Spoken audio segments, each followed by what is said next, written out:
کیونکہ کپڑے، جوتے، زیورات، قالین، الیکٹرانکس اور دیگر ہر طرح کا سامان ضرورت اور حتیٰ کہ خشک میوہ جات انتہائی سستے داموں دستیاب ہوا کرتے تھے۔ پنجابیوں کے لیے صوبہ سندھ کے دارالحکومت کراچی کی طرح بلوچستان کا دارالحکومت کوئٹہ بھی دوسرے گھر ہی کی مانند تھا، کیونکہ سن 1935 میں کوئٹہ میں دنیا کا ایک خوفناک ترین زلزلہ آیا تھا، جس سے شہر کی زیادہ تر آبادی شہید ہو گئی تھی اور بہت سے تو پاگل ہو گئے تھے۔ تو اس شہر کو پنجابیوں نے ازسر نو آباد کیا تھا۔ کوئٹہ کی تعمیر نو کرنے والوں میں زیادہ تر ہنرمندوں کا تعلق پنجاب کے مختلف شہروں اور دیہات سے تھا۔ آج بلوچستان جل رہا ہے۔ بلوچستان کو اگر ایک جسم قرار دیا جائے تو یہ جگہ جگہ سے زخمی ہے، اور اس جسم کے ان زخموں سے مسلسل خون رس رہا ہے، جو کچھ تو اپنوں نے دیے اور باقی غیروں نے۔ دراصل بلوچستان کے قبائلی نظام کی تطہیر نہ ہو سکی، وسائل سرداروں کے ہاتھ میں تھے، جبکہ بلوچ عوام شدید مفلسی، ناخواندگی اور بیکاری میں مبتلا رہے۔ پھر بے شمار سیاسی غلطیوں کا ارتکاب بھی کیا گیا، جس سے بد اعتمادی نے جنم لیا، اور دھیرے دھیرے مرض اس حد تک بڑھتا چلا گیا کہ آج ہم جس صورتحال میں کھڑے ہیں، اس سے ہمارا گندا ہمسایہ ملک بھارت ہر ممکن فائدہ اٹھاتے ہوئے آدھے پاکستان یعنی صوبہ بلوچستان کے حالات مسلسل خراب سے خراب تر کیے جا رہا ہے۔ ناظرین، آپ کو یاد ہوگا کہ کچھ عرصہ پہلے کلبھوشن سدھیر یادو نامی انڈیا کی نیوی کا ایک افسر بلوچستان میں پکڑا گیا تھا، اور پورا ایک نیٹ ورک بے نقاب ہوا تھا کہ رو یعنی research and analysis wing Balochistan کے اندر کس طرح کی کارروائیاں کر رہی ہے اور بلوچستان کو کس طرح سے وہ اس کے حالات کو مخدوش کر دینا چاہتے ہیں۔ انشاءاللہ مودی جی آپ کامیاب نہیں ہو پائیں گے، آپ اس جگہ پہ بھی کامیاب نہیں ہو پائیں گے۔ یہ ہمارا اندرونی صورتحال ہے، آپ اس کے اندر مداخلت کر رہے ہیں، ہمیں پتہ ہے، ہمیں اس بارے میں معلوم ہے۔ آپ کے اندر جو کچھ ہوتا ہے آپ پھر ہمارے اوپر الزام تراشی کرتے ہیں، جیسے کہ پہلگام کا واقعہ ہوا اور آپ نے ہمارے اوپر الزام تراشی کرتے ہوئے ہمارے اوپر ایک فل سکیل جنگ کا آغاز کر دیا، اور پھر آپ کو مزہ آیا نا، پھر آپ کی طبیعت صاف ہوئی نا۔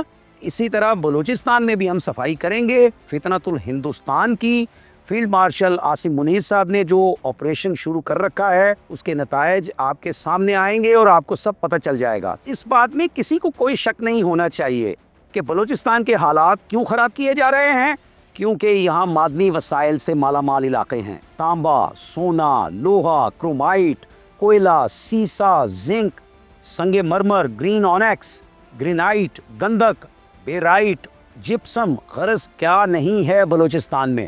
پاکستان دنیا کے 52 ممالک کو سنگ مرمر برآمد کرتا ہے، اور 90% سنگ مرمر بلوچستان سے حاصل کیا جاتا ہے۔ 50 کروڑ ٹن کرومائٹ کا ذخیرہ بلوچستان کی کانوں میں موجود ہے، اور ہر سال ہم 20,000 ٹن کرومائٹ نکالتے ہیں، جبکہ بلوچستان میں موجود کوئلے کا تخمینہ 1 ارب ٹن لگایا گیا ہے۔ گیس اور پیٹرول کے بارے میں تو ساری دنیا جانتی ہے کہ بلوچستان ان کے ذخائر سے پر ہے۔ اب ذرا یہ سمجھ لیتے ہیں کہ بلوچستان میں ہو کیا رہا ہے اور کون یہ سب کچھ کر رہا ہے۔ دراصل بھارت نے 70 کی دہائی میں مکتی باہنی بنا کر مشرقی پاکستان کو مغربی پاکستان سے الگ کر دیا تھا۔ مشرقی پاکستان بنگلہ دیش بن گیا، اور اس طرح ہمارا ایک بازو کٹ کر رہ گیا۔ لیکن بھلا ہو تاریخ کا جو کچھ نہیں بھولتی۔ اس وقت یہی بھارت ہے جو پاکستان کے اپنے بنگلہ بھائیوں کے ساتھ تعلقات کی ازسر نو بحالی اور دن بدن مضبوطی کو دیکھ دیکھ کر حسد میں مبتلا ہو رہا ہے۔ اب ہو یہ رہا ہے کہ بلوچستان میں بھارت کی فوجی خفیہ agency research and analysis wing یعنی رو ایک باقاعدہ جنگی آپریشن میں مصروف ہے۔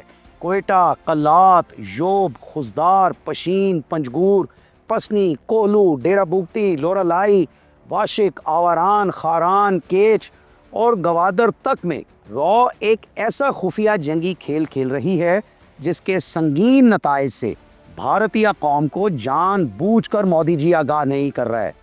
یعنی اتنا نقصان ہوگا نا پھر بھارتیہ قوم کا کہ جو پھر برداشت میں نہیں آئے گا، اور اس خونی کھیل کے مرکزی بلوچ کردار جو خود سوئٹزرلینڈ میں محفوظ بیٹھے ہیں، آئے روز بلوچستان میں بم دھماکے کیے جاتے ہیں، ہائی پروفائل اغوا کی وارداتیں ہوتی ہیں، بسیں روک کر شناختی کارڈز چیک کر کے پنجابیوں کو چنا جاتا ہے اور انہیں شہید کر دیا جاتا ہے۔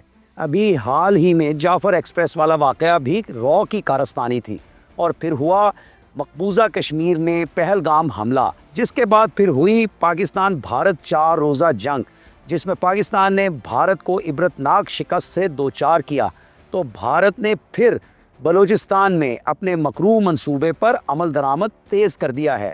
اب جمعرات کی شب بلوچستان کے ضلع یوب میں نامعلوم مسلح افراد نے پنجاب سے تعلق رکھنے والے 9 مسافروں کو بسوں سے اتار کر شہید کر دیا ہے۔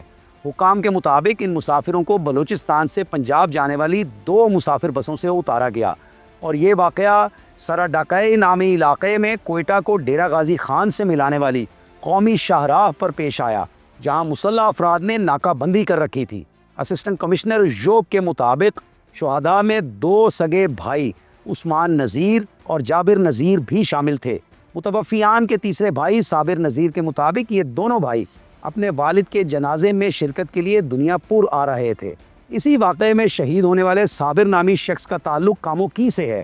صابر کے بھائی امجد نے بتایا ہے کہ صابر گزشتہ 15 سال سے کوئٹہ میں باورچی کا کام کرتا تھا اور اپنے خاندان کا واحد کفیل تھا۔ وہ اپنے 4 بچوں اور اہلیہ سے ملنے کے لیے آ رہا تھا کہ شدت پسندوں کا نشانہ بنا۔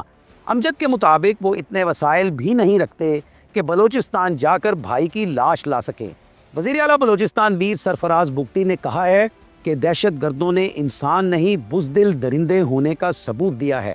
بلوچستان کی مٹی میں بے گناہوں کا خون رائے گاں نہیں جائے گا۔ ریاست ان قاتلوں کو زمین کے اندر بھی چھپنے نہیں دے گی۔ وزیر داخلہ محسن نقوی نے اسے انڈیا کے حمایت یافتہ دہشت گردوں کی کارروائی قرار دیتے ہوئے کہا ہے کہ بے گناہ لوگوں کو نشانہ بنا کر بدترین بربریت کا مظاہرہ کیا گیا ہے۔ جمعرات کو اسی طرح منعقد ہوئی کور کمانڈرز کانفرنس، جس میں یہ کہا گیا ہے کہ انڈین حمایت یافتہ اور سپانسرڈ پراکسیز کے خلاف ہر سطح پر فیصلہ کن اور جامع کارروائیاں جاری رکھنا ناگزیر ہے۔ رواں برس فروری میں ضلع بارکھان کے علاقے روڑکن میں مسلح افراد نے ایسے ہی 7 افراد کو شناخت کرنے کے بعد شہید کیا تھا۔ اس حملے کی ذمہ داری کالعدم شدت پسند تنظیم BLA نے قبول کی تھی۔ موسیٰ خیل کے علاقے میں گزشتہ برس اگست میں شدت پسندوں نے 22 لوگوں کو شناخت کرنے کے بعد بسوں اور ٹرک سے اتار کر شہید کر دیا تھا۔ مقامی انتظامیہ کے مطابق ان افراد میں سے 17 کا تعلق صوبہ پنجاب کے مختلف اضلاع سے تھا۔